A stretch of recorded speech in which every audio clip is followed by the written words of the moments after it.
பயிற்சி 7.4 8வது கணக்கு.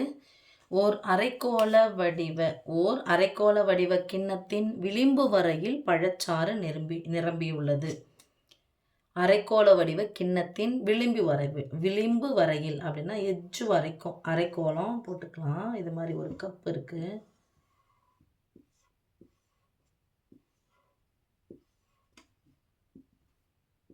இந்த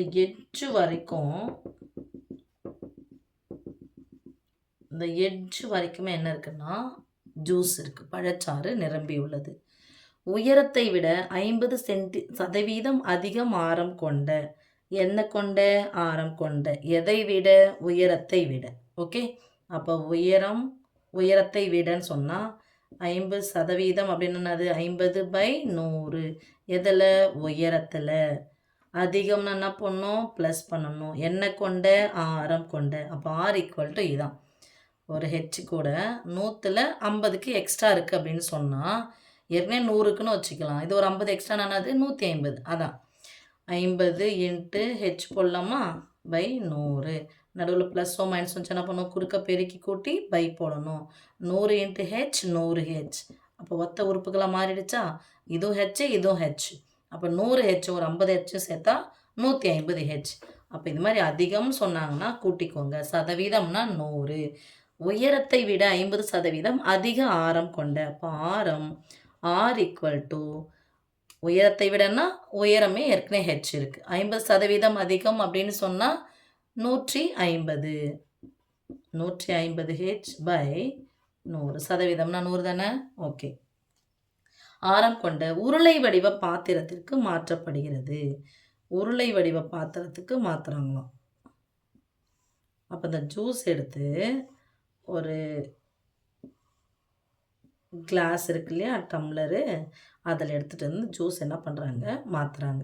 ஓகே, அப்போது இதில் இருக்கக்கூடிய ஜூஸினுடைய கன அளவும் உருளையில் உள்ள ஜூஸினுடைய கன அளவும் எப்படி இருக்கணும்? சமமாக இருக்கணும். வேறு என்ன கேட்குறான்னு பார்க்கலாம்.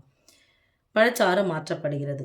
அரைக்கோளம் மற்றும் உருளை ஆகியவற்றின் விட்டங்கள் சமமானால், விட்டம்னா அது மையப்புள்ளியிலிருந்து இங்கே ஃபுல்லாக மையப்புள்ளியின் வழியாக செல்லக்கூடிய மிகப்பெரிய கோடு. இது கொஞ்சம் சின்னதாக போட்டேன். இந்த விட்டம் சமம்னு வச்சுருங்க. ஸோ இந்த அளவும் இந்த விட்டங்கள் சமம் சொல்லிட்டாங்க. எதனுடைய விட்டம்? அரைக்கோள வடிவ கிண்ணத்தினுடைய விட்டமும் உருளையினுடைய விட்டமும் சமம் சொல்லிட்டாங்க. அப்போ விட்டங்கள் சமம் என்றால் ஆரங்களும் சமந்தானே? அவ்வளோதான். அப்போ இரண்டினுடைய ஆரமும் சமமாக இருக்குது. சமமானால் இந்த கிண்ணத்திலிருந்து எவ்வளவு சதவீதம் பழச்சாறு உருளை வடிவ பாத்திரத்திற்கு மாற்றப்படும். இதில் வந்து எவ்வளோ தூரம் இங்கே மாறி இருக்கும் அப்படின்னு சொல்லிட்டு கேட்குறாங்க. அப்போ இங்கே இருக்கிற ஜூஸினுடைய கனளவும் இங்கே இருக்கிற ஜூஸினுடைய கனளவும் சமமாக இருக்கான்னு ஃபஸ்ட்டு பார்க்கலாம். இருந்துச்சுன்னா ஓகே, இல்லைனா எவ்வளோ கம்மியாக இருக்குது எவ்வளோ அதிகமாக இருக்குன்னு இதில் வந்து இதை கழிக்கிறதோ இல்லைனா கூட்டுறதோ வந்து பார்த்துக்கலாம். எவ்வளோ கம்மியாக இருக்குன்றது அப்புறம் பார்த்துக்கலாம். ஓகே, அப்போது ஒரு பொருள்லேருந்து இன்னொரு பொருள் அப்படியே மாற்றுறாங்கன்னா இந்த அரைக்கோள வடிவ கிண்ணத்துலேருந்து ஜூஸ் எங்கே போகுது? உருளைக்கு போகுது. உருளை வடிவ கிளாஸுக்கு போகுது. அப்போது இந்த பாத்திரத்தில் கூடிய ஜூஸினுடைய கன அளவும் அந்த பாத்திரக்கூடிய ஜூஸினுடைய கன அளவும் சமம்னு ஃபஸ்ட்டு நான் வச்சுக்கிறேன். ஏன்னா விட்டங்கள் வேறு சமம்னு கொடுத்து வச்சுக்கிறாங்க. ஒரு வேளை வேரியேஷன் வந்துச்சுன்னா எவ்வளோ கம்மியாக இருக்குது இல்லை எவ்வளோ அதிகமாக இருக்குன்னு இங்கே ஈக்குவல்ட்டு இந்த பார்த்துக்கலாம். ரைட்? அப்போது அரைக்கோளத்தின் கன அளவு ஈக்குவல் டு உருளையின் கன அளவு. அரைக்கோளத்தின் கன அளவு என்னது? 2/3 pi into r cube equal to உருளையினுடைய கன அளவு என்னது? Pi into r square into h. என்ன சொல்லிட்டாங்க? விட்டங்கள் சமம்னு சொல்லிட்டாங்க. அப்போ விட்டங்கள் சமம் அப்படின்னு சொன்னால் ஆரங்களும் சமம். அப்போ ஆருக்கு பதிலாக நம்ம மாற்ற வேண்டிய அவசியம் இல்லை. இப்போ யாருக்கு பதிலாக அப்ளை பண்ணலாம் அப்படின்னு சொன்னால் ஆறுமே கேன்சல் ஆகிடும். ஹெச்சுக்கு பதிலாக தான் நம்ம இப்போது அப்ளை பண்ண போகிறோம். ஓகே சாமி? இல்லைனா இந்த ஆருக்கு பதிலாக அப்படியே வச்சுக்கலாம், இந்த ஹெச்சை அப்படியே வச்சுக்கலாம். இங்கே ஆர் கியூப் இருக்குது, இங்கே ஆர் ஸ்கொயர் இருக்குது. அப்போ அந்த பையும் ஃபஸ்ட்டு கேன்சல் பண்ணிடலாம். ஆர் ஸ்கொயர், இங்கே ஆர் கியூப் இருக்குது, இங்கே ஆர் ஸ்கொயர் இருக்குது. இந்த பெருக்கலாக இருக்கிற ஆர் ஸ்கொயர் தானே பக்கம் வச்சுன்னா வகுத்தலாக மாறும். அப்போ வகுத்தலானது தொடர் கழித்தலின் சுருக்கம். ஆர் கியூப்னானது r into r by r ஸ்கொயர்னானது ஆர் இன்ட்டு ஆர்.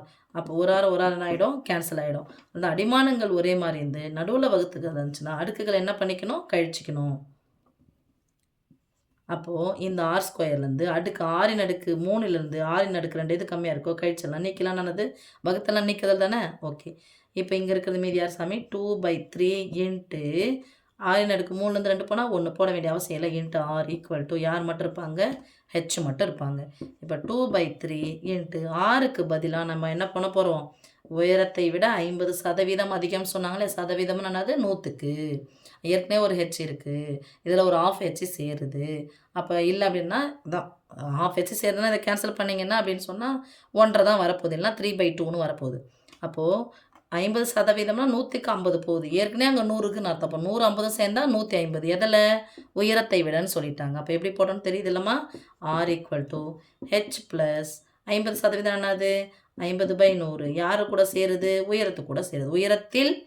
உயரத்தை விட அப்படின்னு சொல்லிட்டு போயிட்டாங்க. உயரத்தை விட, அப்போ உயரத்தை விடனா கூடுதலாக இருக்குன்னு அர்த்தம். விடன்னு ஒரு வார்த்தை வரும்போது உயரத்தில் 50% அப்படின்னு சொன்னால் இது 2 பேருக்குன்னா 50 ஹெச்.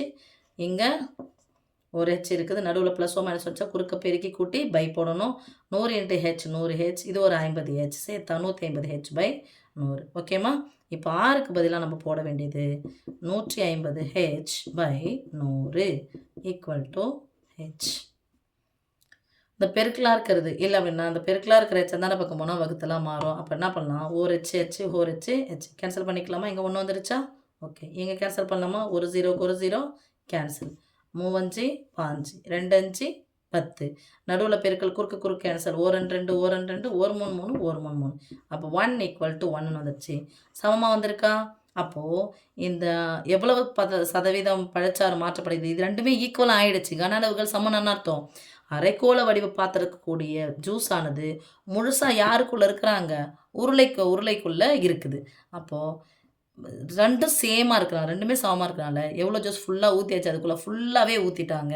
அப்போ எவ்வளவு சதவீதம் பழச்சாறு உருளை வடிவ பாத்திரத்துக்கு மாற்றப்படும்? இதுவும் ஒன்று இதுவும் ஒன்று. அப்போனா சமமாக ஆயிடுச்சுன்னு என்ன அர்த்தம்? இதுக்குள்ளே இருக்கிற ஜூஸ் ஃபுல்லாக எங்கே போயிடுச்சு? உருளைக்கு போயிடுச்சு. அப்போ எத்தனை சதவீதம் மாற்றப்படுகிறது? 100% மாற்றப்படும். 100% மாற்றப்படும். ஓகே சாமி, தேங்க்யூ.